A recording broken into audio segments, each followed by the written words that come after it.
നമസ്കാരം. ആചാര്യ വിഷ്വൽ മീഡിയയുടെ പുതിയ ഒരു എപ്പിസോഡിലേക്ക് എല്ലാ മാന്യ പ്രേക്ഷകർക്കും സ്വാഗതം. ജ്യോതിഷ സംബന്ധമായ കാര്യങ്ങളെക്കുറിച്ചാണ് നമ്മൾ ഈ ചാനലിലൂടെ പറഞ്ഞു വരുന്നത്. അപ്പോൾ ഇന്ന് നമ്മൾ പറയാൻ പോകുന്നത് വ്യാഴമാറ്റത്തെക്കുറിച്ചാണ്. വ്യാഴം എന്ന് പറയുമ്പോൾ ജ്യോതിഷ ഗുരുവാണ് വ്യാഴം.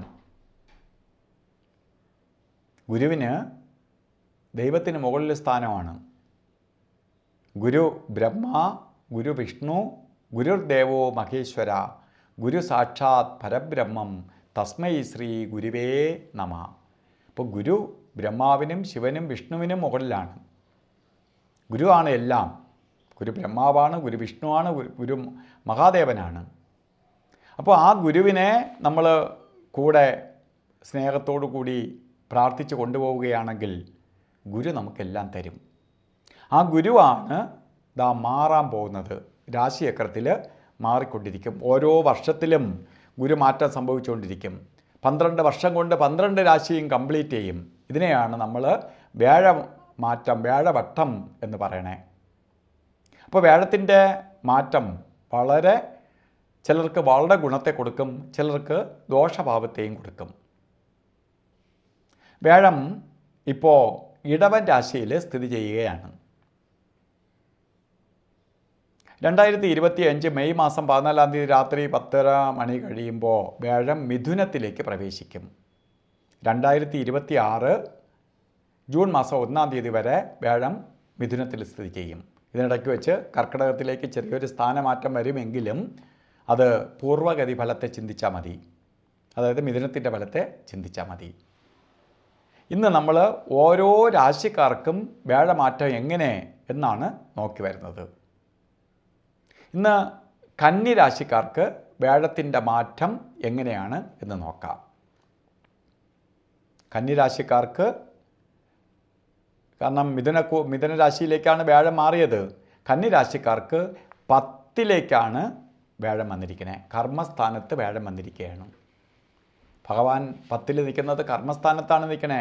പദ്യം കർമ്മപുഷ്ടിയെ കൊടുക്കും, പുരോഗതിയെ കൊടുക്കും, തൊഴിലിൽ ഉയർച്ചയുണ്ടാവും. തൊഴിൽ മന്ദീഭവിച്ച് നിൽക്കുന്നവർക്ക് വരെ തൊഴിൽ പുരോഗതി ഉണ്ടാവും. എന്നാലും വ്യാഴം നിൽക്കുന്നത് 10ലാണ്. ശരിക്കും ശത്രുക്ഷേത്രത്തിലാണ് നിൽക്കുന്നത്. മിഥുനം എന്ന് പറഞ്ഞാൽ ശത്രുക്ഷേത്രമാണ്, നല്ല ഭഗവാന്റെ ഇഷ്ടക്ഷേത്രമല്ല. അപ്പോൾ കുറച്ച് ബുദ്ധിമുട്ടുകൾ 10ലാണ് വന്ന് നല്ലതാണ്. സാമ്പത്തിക നേട്ടം വരും, തൊഴിലിൽ പുരോഗതി ഉണ്ടാവും, പുതിയ സംരംഭങ്ങൾ സ്റ്റാർട്ട് ചെയ്യും, ഒക്കെ ചെയ്യുമെങ്കിലും കണ്ടകശനിയും കൂടി കന്നിക്കൂറുകാർക്ക് നിൽക്കുകയാണ്. അത് കുറച്ച് ബുദ്ധിമുട്ടുണ്ടാക്കും. കാരണം വ്യാഴത്തിൻ്റെ ഗുണഫലത്തെ കണ്ടകൻ കുറച്ച് കളയും. അപ്പോൾ കണ്ടകനെയും കൂടി നിങ്ങൾ പ്രീതിപ്പെടുത്തണം. വ്യാഴനെ അല്ല പ്രീതിപ്പെടുത്തേണ്ടത്. ഭഗവാൻ 10ൽ വന്ന് കർമ്മസ്ഥാനത്ത് നിൽക്കുകയാണ്. 10ാം ഭാവത്തിൽ നിന്നുകൊണ്ട് നിങ്ങളെ അനുഗ്രഹിക്കുകയും നിങ്ങൾക്കെല്ലാം തരികയും ചെയ്യുമെങ്കിലും അവിടെ തടസ്സമുണ്ട്. ആരാണ് തടസ്സപ്പെടുത്തുന്നത്? ശനിയാണ്. അതുകൊണ്ടാണ് ശനീശ്വരനെ നേരത്തെ പ്രീതിപ്പെടുത്തി കൊണ്ടുപോകണം. എങ്കിൽ മാത്രമേ വരുന്ന വ്യാഴത്തിൻ്റെ പൂർണ്ണ ഫലസിദ്ധി നിങ്ങൾക്ക് ലഭിക്കുകയുള്ളൂ. അല്ലെങ്കിൽ വ്യാഴം 10ൽ നിൽക്കുകയാണെന്നൊക്കെ പറഞ്ഞ് കേട്ടിട്ട് നമുക്ക് ഗുണമില്ലാതെ പോവും. അപ്പോൾ വ്യാഴനെ പ്രീതിപ്പെടുത്താൻ വേണ്ടി ശനിക്ക് പരിഹാരം ചെയ്ത് ശാസ്താവിന് നീരാഞ്ജനം കത്തിക്കുകയും ശനിവ്രതം നോക്കുകയും സൂര്യഭഗവാനെ തൊഴുകയും ഒക്കെ ചെയ്ത് പോകുമ്പോൾ ശനിയുടെ ദോഷത്തിൽ നിന്ന് അതിജീവിക്കും. ഉത്തര നക്ഷത്രത്തിൻ്റെ അവസാനത്തെ 3/4 ഭാഗവും അത്ത നക്ഷത്രവും ചിത്തിരയുടെ പകുതി അടങ്ങുന്നതാണ് കന്നിരാശി. അപ്പോൾ ഈ 2.25 നക്ഷത്രക്കാരാണ് ശ്രദ്ധിക്കേണ്ടത്.